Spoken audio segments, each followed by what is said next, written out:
कहानी की शुरुआत में हम टोक्यो शहर को देखते हैं। वहाँ एक बड़े से मॉन्स्टर ने शहर पे हमला किया था।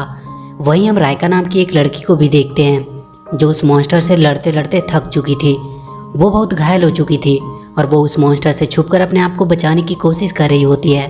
तभी उस मॉन्स्टर की नज़र उस पर पड़ती है और वो एक कार को उठाकर उसकी तरफ फेंकता है।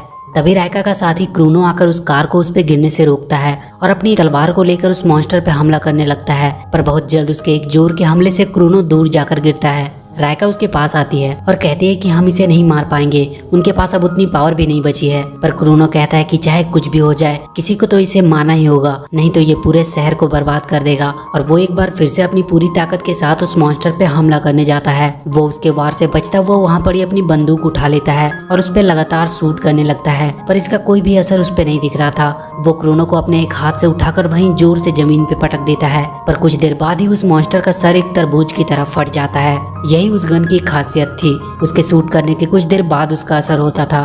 क्रूनो उस मॉन्स्टर को तो मार दिया था, पर इसमें वो खुद भी मारा जाता है। रायका उसके पास आकर रोने लगती है। तभी वो टेलीपोर्ट होकर कहीं जाने लगती है। अब यहाँ से सीन शिफ्ट होता है और हम मसारू नाम के एक लड़के को देखते हैं जो अपने छोटे भाई के लिए उसके बर्थडे का केक लेकर जा रहा होता है। वो प्लेटफॉर्म पे अपनी ट्रेन का इंतजार कर रहा होता है। तभी वो देखता है कुछ लोग उधर भागते हुए आ रहे हैं। वहाँ एक आदमी हाथ में चाकू लिए एक बूढ़े आदमी को मारने की कोशिश कर रहा होता है। मसारू उस आदमी को बचाने के लिए जाता है, पर वो चाकू वाला आदमी मसारू को भी बड़ी बेरहमी से मार देता है। आगे हम देखते हैं कि मसारू की आंख एक रूम में खुलती है। उसे समझ नहीं आ रहा था कि वो वहाँ कैसे पहुँच गया, कहीं वो सपना तो नहीं देख रहा। तभी उसके पास रायका और सुजुकी नाम का एक आदमी आता है। मसारू उनसे कहता है कि एक आदमी ने चाकू से उसे मार दिया था, पर वो यहाँ जिंदा कैसे हो गया। सुजुकी उसे बताता है वो सब यहाँ मरने के बाद ही आए हैं।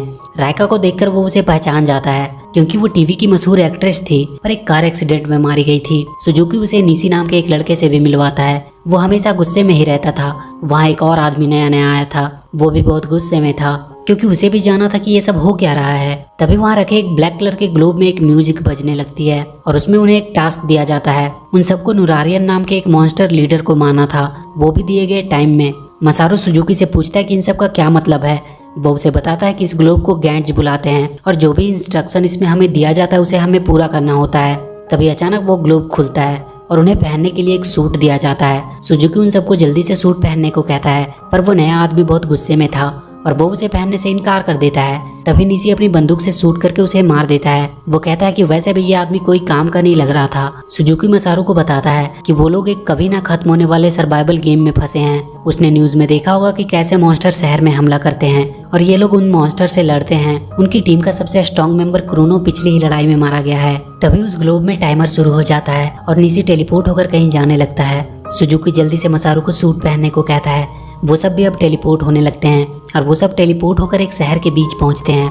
वहाँ मसारू को कई लोग मरे पड़े दिखाई देते हैं।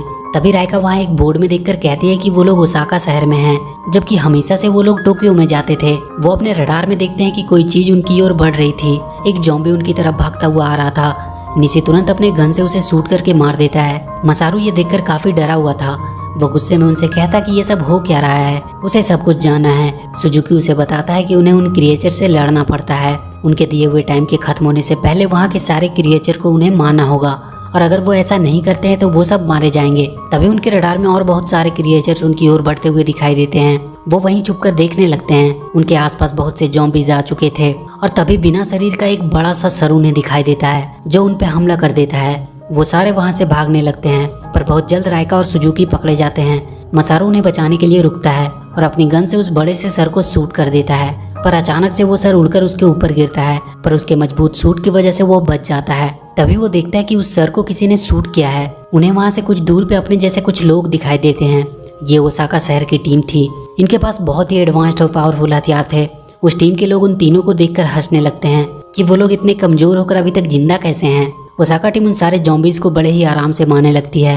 उनके लिए ये सब बहुत ही आम बात थी। वो बड़े से बड़े मॉन्स्टर को बड़े ही आसानी से मार देते हैं। मसारू सुजुकी से पूछता है कि उन सब के पास इतने पावरफुल हथियार कैसे हैं। सुजुकी उसे बताता है कि गेम खत्म होने के बाद वो सब वापस से टेलीपोर्ट होकर उस रूम में पहुंचते हैं और वहाँ उन्हें उनका स्कोर दिया जाता है। अगर किसी ने 100 पॉइंट हासिल कर लिया तो उसे 3 ऑप्शन दिए जाते हैं। पहला ऑप्शन होता है एडवांस्ड पावरफुल वेपन्स चुनने का। दूसरे ऑप्शन में वो अपने किसी मरे हुए टीममेट्स को वापस से रिवाइव कर सकते हैं और तीसरे ऑप्शन में वो गेम को क्विट कर सकते हैं और सब कुछ भूल के वापस से अपनी पुरानी जिंदगी में जा सकते हैं। पर 100 पॉइंट्स बड़ी मुश्किल से किसी को मिलती है। सुजुकी निशी से कहता है कि उन्हें लड़ने की कोई जरूरत नहीं है, ओसाका टीम उन सबको संभाल लेगी। निशी कहता है कि उसे इन मॉन्स्टर के बॉस को मारना है और वो अपने सूट को इनविजिबल बनाकर उनके बॉस को ढूंढने निकल जाता है। मसारू देखता है कि वहाँ बहुत से लोग की जान खतरे में है।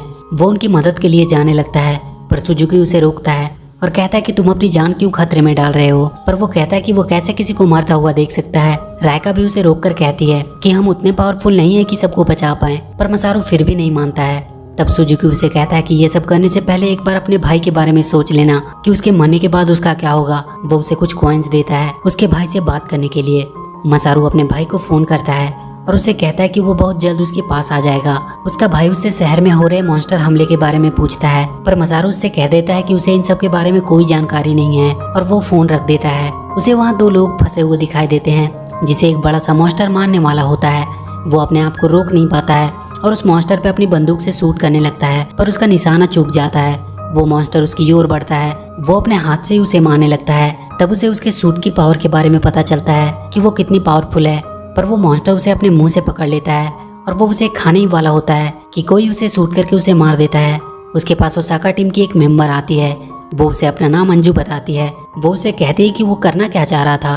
वो अपनी जान गंवाकर उस फैमिली को बचाना चाह रहा था। वो इतना बेवकूफ़ कैसे हो सकता है।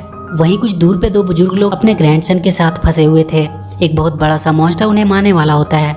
तभी वहाँ मसारू आता है और उन्हें उनसे बचाने की कोशिश करता है। वो मॉन्स्टर मसारू को मारने के लिए उसकी ओर बढ़ता है। अंजू से बचाने के लिए वहाँ आती है, पर वो मॉन्स्टर उसे पकड़कर निगलने वाला होता है। मसारू किसी तरह अंजू की गन उठाकर उस मॉन्स्टर पे चला देता है, जिसे एक बहुत ही पावरफुल रोप उसे जकड़ लेती है और वो वहीं मारा जाता है। मसारू जाकर अंजू को वहाँ से बाहर निकालता है। उन दोनों में अब दोस्ती हो जाती है। वो अपने बारे में एक दूसरे को बताने लगते हैं। अंजू कहती है कि उसका एक बेटा है और एक दिन वो उससे जरूर मिलेगी। मसारू भी कहता है कि उसका भी एक छोटा भाई है और वो भी एक दिन उसके पास जरूर वापस जाएगा। अंजू से अपने ओसाका टीम के मेंबर के बारे में बताती है।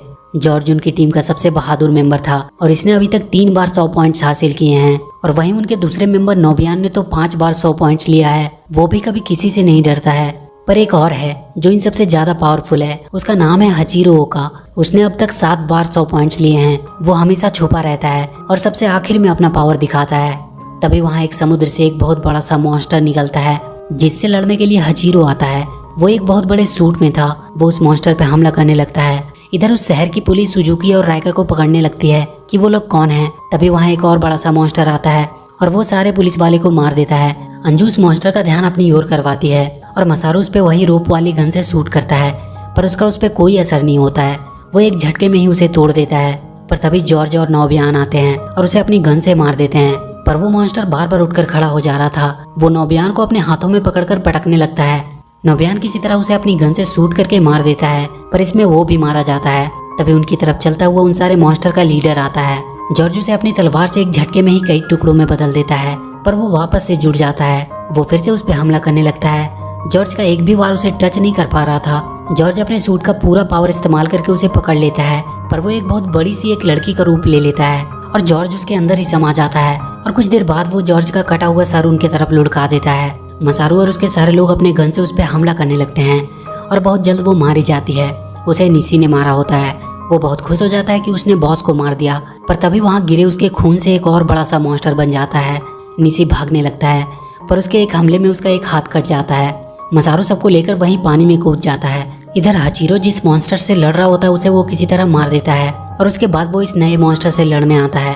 वो बहुत ही फुर्ती के साथ उसके एक एक अंग को उसके जिस्म से अलग कर देता है और उसे बीच में से चीर देता है, पर इसमें हचिरो का सूट भी बर्बाद हो जाता है। वो वहाँ से जाने लगता है। मसारू से पूछता कि क्या ये खत्म हो चुका है। हचिरो कहता है कि वो अभी मरा नहीं है, वो फिर से जिंदा होगा, पर अब उससे वो नहीं लड़ सकता, इसलिए वो जा रहा है। मसारू कहता है कि वो खुद उसे खत्म करेगा और वो उसे मारने उसकी तरफ बढ़ता है, पर अब की बार उस मॉन्स्टर ने एक बहुत ही भयानक और बहुत खतरनाक मॉन्स्टर का रूप लिया था। मसारू से एक जोर का पंच देता है, पर उसके एक हमले में ही वो नीचे जमीन पर गिरकर घायल हो जाता है।